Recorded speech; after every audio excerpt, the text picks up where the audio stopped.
Tajikistan நாட்டில் பெண்கள் ஹிஜாப் அணிய தடை.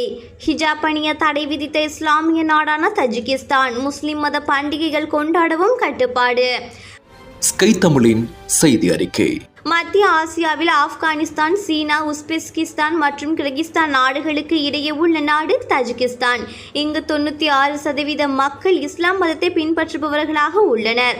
இந்நிலையில் தஜிகிஸ்தான் நாட்டில் ஹிஜாப் அணிவதற்கும் குழந்தைகள் பொது இடங்களில் இஸ்லாமிய பண்டிகைகளை கொண்டாடுவதற்கும் தடை விதிக்கும் சட்ட மசோதா நாடாளுமன்றத்தில் இரு அவைகளிலும் நிறைவேற்றப்பட்டுள்ளது. அந்நாட்டில் அதிபர் இச்சட்டத்துக்கு ஒப்புதல் அளித்தவுடனேயே இது நடைமுறைக்கு கொண்டு வரப்படும். இச்சட்டத்தின்படி பெண்கள் ஹிஜாப் அணிவதற்கு தடை செய்யப்படுகிறது.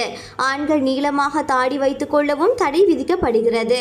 தடையை மீறுபவர்களுக்கு $740 முதல் $5060 வரை அபராதம் விதிக்கப்படும் என எச்சரிக்கப்பட்டுள்ளது.